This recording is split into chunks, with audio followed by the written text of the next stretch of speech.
La Russie a bloqué mercredi une proposition des Nations Unies visant à étendre les sanctions au Mali.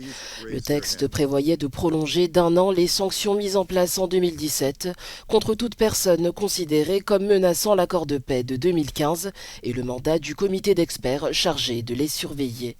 Elle a recueilli 13 voix en faveur, une abstention de la Chine et une voix contre, celle de la Russie, qui dispose d'un droit de veto. La Russie a voté contre le projet de résolution sur la prolongation des sanctions au Mali. Malheureusement, malgré le fait que nous ayons insisté à plusieurs reprises sur une approche plus constructive, les textes n'ont pas pris en considération les préoccupations maliennes ou la position de la Russie.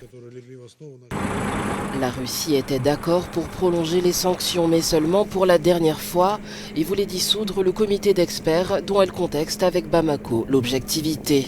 Sa résolution a été rejetée avec une voix pour, une contre et 13 abstentions. La France a dit regretter la position russe sur cette affaire. Alors que la Russie souligne très régulièrement l'importance d'une coopération d'égal à égal entre États, nous regrettons qu'elle ait présenté pour sa part au vote un projet de texte qui n'avait pas fait l'objet de discussions entre les membres du Conseil de sécurité sur un sujet aussi essentiel à un moment aussi critique pour le Mali, pour la région et pour la mise en œuvre de l'accord de paix. Le régime de sanctions sur le Mali qui expire le 31 août avait été réclamé par le gouvernement malien de l'époque, mais les nouvelles autorités ont réclamé leur levée après avoir exigé la fin d'une mission de maintien de la paix de l'ONU.